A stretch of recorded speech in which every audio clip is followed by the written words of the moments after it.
You're about to build a real iPhone app without writing a line of code. Before the end of this video, it will be running on a real Apple iPhone simulator, and it won't cost you anything to get there, barring the cost of Claude Code itself. Every other tool that we use is free. If you want to take it a step further and get the app actually running on the device in your pocket, I'll show you what it takes at the end as well. One more thing before we start, there is absolutely no need to pause the video and copy the prompts off the screen. All of the resources are totally free on my site. Just follow the link in the description so you can just copy pasta everything you need. First thing is setting up Claude Code, which just takes 2 minutes, so let's go. So one of the first questions you'll ask is, where do I type the prompts into for my iPhone app? You have a couple of options, but when it comes to Claude Code, my recommendation is Visual Studio Code. Just head to codevisualstudio.com. This is a product made by Microsoft, and just hit the download button. Then just go ahead and open up Visual Studio Code. The first thing you'll want to do is head down to this icon here for extensions and type in Claude. This will give you the Claude extension for Visual Studio Code. Just hit install, and now Claude is ready. This will give you the Claude logo as an icon, so you can just click that and start a new session. First thing you're going to need to do is log in, and then you can go ahead and click the Claude AI link and authorize Claude Code. And once that's done, you'll be ready to go with Claude Code. Now the question is, how do we make an iPhone app? Now, by far, the easiest way to get started is to just go and check the link in the description.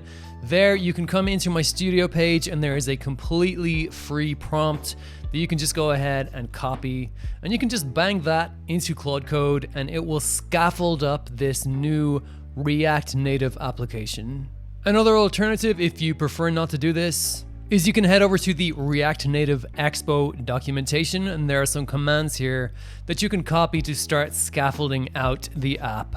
And by the way, while we're here, we're actually going to need some artwork for this app. And for now, I just want to build the home screen icon. As you know, when you tap an app on your phone, there is an icon there with your own logo. We're going to make a logo now. I've decided to call my app Tester Jester just because it's kind of funny, and this is just a demonstration, it's just a test.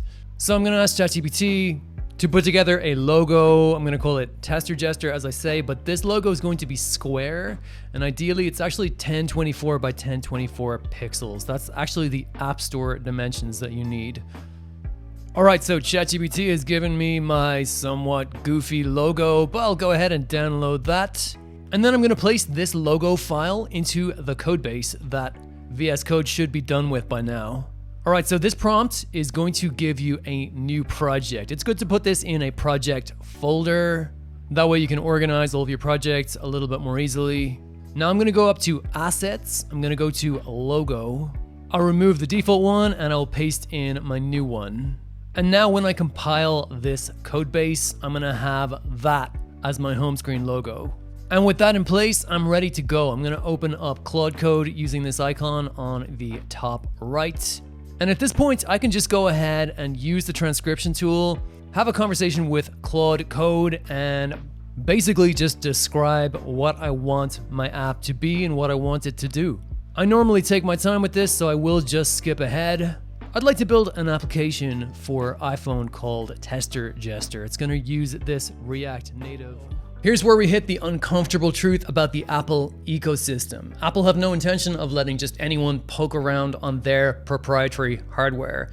So to run this app on a physical phone, you do need to purchase the Apple developer account, but I can appreciate that right now you just want to get something going and see what you've built. And so for now, we will install the iOS app that you just built on an Apple simulator. By the way, if you're using Windows, unfortunately, Xcode is not an option for you. Apple are super jealous about you staying within their ecosystem. But if this is the case and you are running Microsoft Windows, don't worry, just skip ahead to the next section and we'll get this running on your physical iPhone without needing Xcode. To get the iOS simulator, it is necessary to download an app called Xcode from the Mac App Store. Once that's installed, open it up. It just needs to do some internal configuration for itself. You need to agree to the terms and conditions. But you won't actually have to learn the dashboard. So I'll just download and install everything that Xcode needs. And once that's done, I can head right back to VS Code. Now I'm gonna click this icon here. It's gonna open up a terminal for me. We're now ready to open up this app in a simulator and see what Claude Code has built. Now all I need to do is type npx expo run iOS. That's it. Now it's gonna compile the entire app and load it into the simulator all at once. It may ask you to install one or two dependencies. If this is your first time doing this, just go for yes when asked if you want to install them. Incidentally, if you find that there are no simulators available, that's okay. You can just head to Xcode, go to settings, come down here to components, come down to other installed platforms, add platform, and then you can just grab a recent iOS simulator here.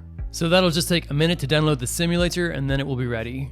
Okay, perfect. And now that that is installed, I'm going to run my npx run iOS command once again. This will take a moment as everything gets compiled, but this only has to happen once. Okay, and now the simulator is getting opened up and I have my new app ready to go on this simulator device. Okay, so I'm gonna tap around on the Jester app. It jumps up and down. I get one or two bugs, which I can fix in a moment. That's no big deal. And of course, if you get a reoccurring error in your app, the best thing to do is actually just to copy paste the whole error. And then you can just open up another session of Claude Code and you can just paste the error right into it. This should fix it right up. And you can also see on the simulator that the changes are being made in real time. This is called hot reloading. Okay, perfect. So now I should be able to double tap on the Jester and the error message has gone away. It's as simple as that. It only took 30 seconds. I can also drag him. I can also pinch and do other things that are only going to be possible on an actual phone. I've also got repertoire. Let's see, the different things that my Jester can do. That's pretty cool. And then there's a settings page as well where I got the different system settings between light mode and dark mode. And there's a whole other dark mode color scheme I have here as well. At this point, you can just have fun with it. Open up Claude Code, use the dictation tool, and then just start playing around with your app. Get different screens, get different colors, different designs, different features. But ultimately, this is an iPhone app, and sooner or later, you're going to want to install it on your physical device. I personally never use the simulator at all. I find it janky. And iPhone apps run on iPhones. But to get to that next level, there is a commitment to make, and that's the Apple developer account. It is $99 per year. That's the Apple tax that every single Apple developer must pay. You see, once I have the Apple developer account, things get a whole lot easier because I can outsource my builds to a service called EAS. So the platform is going to be iOS, and I'm going to make a profile for a development build. What that means is I can connect my actual physical device to the files that are running here on my laptop in VS Code. This command works because it lets me actually log into my Apple developer account. And honestly, it is incredible how much stuff gets taken care of by EAS. Device profiles, distribution certificates, push notification IDs.